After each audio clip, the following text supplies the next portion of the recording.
The sounds of the howling winds may be the first thing you notice as you rouse from your slumber, or the fact that you are cold, freezing in fact.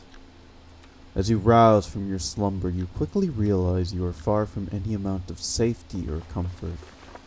You may be in the dead center of the wilderness, overlooking what would normally be a beautiful vista under normal circumstances, or with any luck, some semblance of civilization, but far from any living human beings. Wherever you found yourself, you know for a fact you won't survive much longer standing here with your mouth agape and pondering how you've landed yourself in this situation. Your only chance is to start scavenging, looking high and low, and doing whatever it takes to survive in this frozen hellscape. Assuming you've went into this game with little or no knowledge, it may start something along these lines. Movement may start off self-explanatory if this isn't your first video game, WASD or controller sticks to move your feet. The locations contain varying heights, but nothing would immediately incline you to figure out if jumping exists as a mechanic, something I'll circle back to in a bit. You'd start off in search of items, finding some small sticks or stones littered about the ground, and an interact prompt would tell you to pick it up. You'd find your first surviving building and interact to get inside. You'd happen upon a whole slew of items, food, liquids to quench your thirst, and maybe even items for getting a fire going. This presents an opportunity and poses a question to the player. How would you get a fire started? You'd look to your status gauges and realize the building you're in, while protecting you from the harsh wind chill, is still not warm enough to restore your body temperature to its rightful levels. In fact, it's still steadily dropping. A fire would be needed if you were to survive the night, and so a mad dash to get one going begins. My first thought was perhaps skill or prompt existed in the menu, so I pressed the associated keybind and set my eyes upon the game's menu for the first time. It included most of what I needed to know: my physical status, my current equipped items, my inventory, a crafting list, lore in the form of notes or journal entries I would find, and a map. Yet no clue on how to get a fire started. My train of thought led me to think that because the game included the ability to drop and throw items, that I should drop any flammable object on the ground, strike and throw a match onto the pile, and get it started that way. And to a grand total of nobody's surprise but my own, it didn't work. Frustrated and out of ideas, eventually I went back outside to harsh winds, let the cold claim me, and faded into the long dark. My second attempt proved to be a major boon in all of my future attempts. I found myself in front of an obstacle, one that was slightly elevated and couldn't simply be walked over. Naturally, this led me back to the conundrum I posed earlier, whether the game had a jumping mechanic. Sure enough, it did not, but my query led me instead to my first major breakthrough, the game's radial menu. From there, the game presented its answers to the burning questions I had in the back of my mind. How do you get a fire going? In the fire-making section of the radial menu. How do I fill in my evidently blank canvas of a map? The navigation section of the radial menu. How do I use a light source? The light source is in the radial menu? How about just simply passing the time? Say it with me now. The passing time section of the radial menu. Now, if I may take a moment, if I had to choose whether this necessary mechanic was hidden as it was, as well as the overall lack of tutorializing in the game as a whole, is infuriating or a stroke of genius, I'd wholeheartedly say it was genius, and for one reason only. It's because the devs had tied the mechanic behind something you'd sooner or later stumble upon. Bringing up the radial menu is tied to the spacebar on PC, because the devs knew eventually you'd encounter an elevated point or obstacle you'd try to jump over. Intuitively press the spacebar only to bring up the radial menu. This reveal works in a sort of twofold way. It reveals the mechanic necessary to your survival, but also signals to the player what they're getting into. This is a boots to the ground, hardcore survival game. Your character is carrying a whole lot of gear necessary to your survival, so there's no jumping. Heights are a danger to you, even rather unseeming ones by video game standards, and this game will not hold your hand. Besides telling you how to drop and pick up items, everything else this game has to offer is up to you to discover. And honestly, I'm all for it. Every run thereafter was a treasure trove of discovery as I learned how surviving in the outdoors worked when you lack a roof over your head. Cooking became accessible, and the boons of consuming hot food and drink over just simply filling up your hunger and thirst gauges were advantageous. Time became a major factor as I calculated how to best spend it, learning what loot was best left behind as opposed to my earlier approach in which to cram my bag with anything and everything I could get my grubby hands on. And your reward for all that struggle? Well, to spoil the long dark survival mode, and here's the warning on screen, I'll give you till a count of 3, 2, 1. It's death. Death in this mode is not a question of if, but when. The mode even tells you as much. There's a checklist of locales to discover and lore collectibles to find, but no greater purpose beyond that. You survive till you can, or however long you please, and then you just lay down and die. It makes you wonder, doesn't it? Death in this game is portrayed as peaceful. The last thing you'd hear is the same howling winds hounding you since the game began.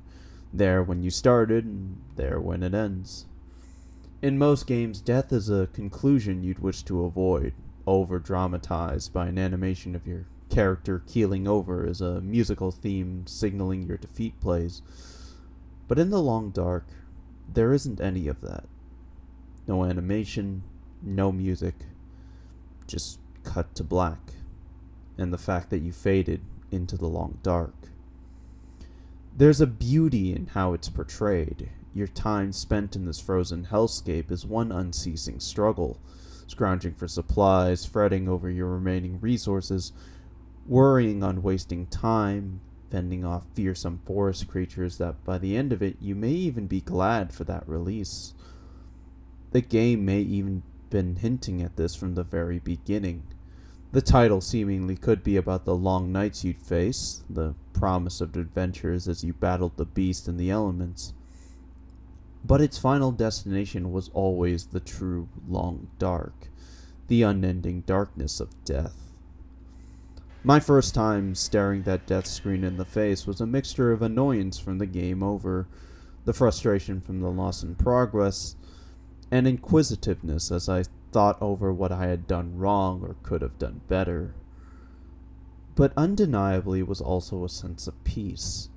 My burning question of whether I'd survive the night as the last agonizing minutes of the playthrough went on was answered with a resounding no, an answer I have to bitterly accept but could finally put me at ease. And for a moment I'd even pondered on whether death was this peaceful. In media, be it books, movies, or games like The Long Dark, freezing to death is often described as the most peaceful death one could experience.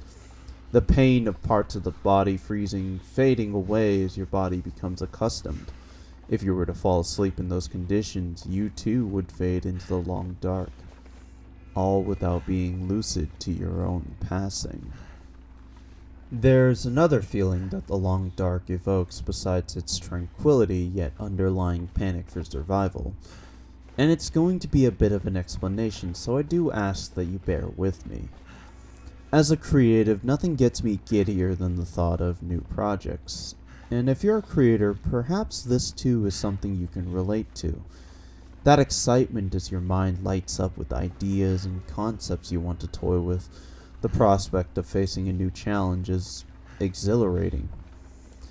And yet, it's always that middle bit that proves challenging. You know the one. For an essay writer, you might have an outline drafted and ready, but putting pen to paper, and you can't bring yourself to so much as write a word unsure of how you want the beginning to sound. You know, like that SpongeBob meme of the fancily drawn but a blank page otherwise. For artists, a sketch of your subject front and center ready for coloring, but you're stuck on the details, like how the background and foreground should be, or little details you want to include. And suddenly the pose doesn't seem right, or a feature doesn't seem correct anymore, and suddenly you just want to scrap the whole thing and start all over again. Or you're a fellow YouTuber. A video idea fresh in your mind. You've written a script and how you want to create it, but suddenly you see someone else with a video like yours front and center, and suddenly the whole idea seems pointless. It's a frustrating feeling when you've made so much progress only to stumble on some roadblock, and often what separates good creators from great creators, or legendary creators, is being able to push past that negativity and see through their creation to the end. But every creator knows the familiar draw of just scrapping all of it to focus on something new. It's the reason why some of us just have endless folders, notebooks, and sketchbooks of new ideas. Starting over fresh has a stronger appeal than continuing to struggle for something that may not bear fruit. And the long dark is that feeling in spades, because the undertaking you undergo in this game is no small feat. At time of writing, I've clocked in about 10 hours, and besides my first 2 involving getting a grasp for the game's untold mechanics and grappling with the world I found myself in, the other 8 have been runs where some roadblock would impede my progress. One run I would find inhabited homes with plenty of loot, but it was night, and I was without a light source, so I starved to death. Another, I was hunted down by wolves, and without a deterrent or weapon, they killed me. Another, I found a collection of huts over a frozen lake, but no tools to crack open the frozen fishing holes, and no line or hook to fish with, so again, I starved. One time, in a fashion that may seem a bit petty, I had simply trekked a great distance, probably totaling 20 minutes in real time, only to wind up at a dead end. A frozen lake with a waterfall surrounded on all sides by stone cliff sides, except for the entrance, and that annoyed me to no end. A realization dawned on me that to not only survive in this frozen hellscape, but to thrive as well, and be able to interact with the game's more advanced mechanics would require one hell of a lucky run where the stars were aligned for me, where I'd find tools, food, and clothing, all with a temporary shelter nearby to hole up in the interim from the get-go, where the wildlife wouldn't strike down upon me before I was capable of defending myself, where my path of exploration led me to finding better and better loot, and to finally loop around back to my previous point about creating art. In each run, I felt that dread descend upon me, sometimes temporarily alleviated when I'd stumble upon a location in the distance, only to have it return as my search would turn up fruitless. That creeping realization that this was another unsuccessful run, and that my time may be spent starting over rather than trying to salvage the attempt. Unlike creating a project, however, there's a freedom in knowing that this was a video game. I was under no obligation to struggle till my wit's end, no consequence for starting over besides an immediate game over screen. First chance I'd get, I'd find the nearest high elevation point, or the closest wild angry animal, and let death claim me. That isn't to say my thirst for improvement or to discover more about the game world was diminished. I was still eagerly seeking improvements to my gameplay, surviving for longer periods of time, and to uncover more lore that may shed more light on the state of the world that we found ourselves in. But undeniably, being booted back to the start menu would fill me with glee, as I'd get to begin anew, wondering what this attempt may bring about. And that feeling was intoxicating. So, if it hasn't become apparent, I wholeheartedly recommend The Long Dark, and this video serves 2 functions. The first is to serve as a prelude to a series I plan on doing involving the Long Dark's episodic story mode. I hadn't experienced or even known about its story mode since my purchase of the game many years ago. Back then, the game was still fleshing out its survival mode, and a much more impatient younger me couldn't get past my frustration at the lack of tutorials and the technical issues I faced with a much less powerful machine than the one I own today. As such, I'll be going into the story mode completely blind, and as it is a story with quite a healthy amount of mystery surrounding it, I'll be creating a series framing my playthrough as an investigation, much like what I did previously with Another Chance, digital corkboard and all. My hopes is that the story mode may also answer questions surrounding the state of the world, though I may fill in those questions with anything I find in the survival mode as I continue to play more of the game in my free time. The second purpose is to hopefully convince you to pick up the game for yourself and support the devs. The game often goes on sale on Steam, and console players will be delighted to know that it's available on PlayStation 5, Xbox Series S and X, and even the Nintendo Switch.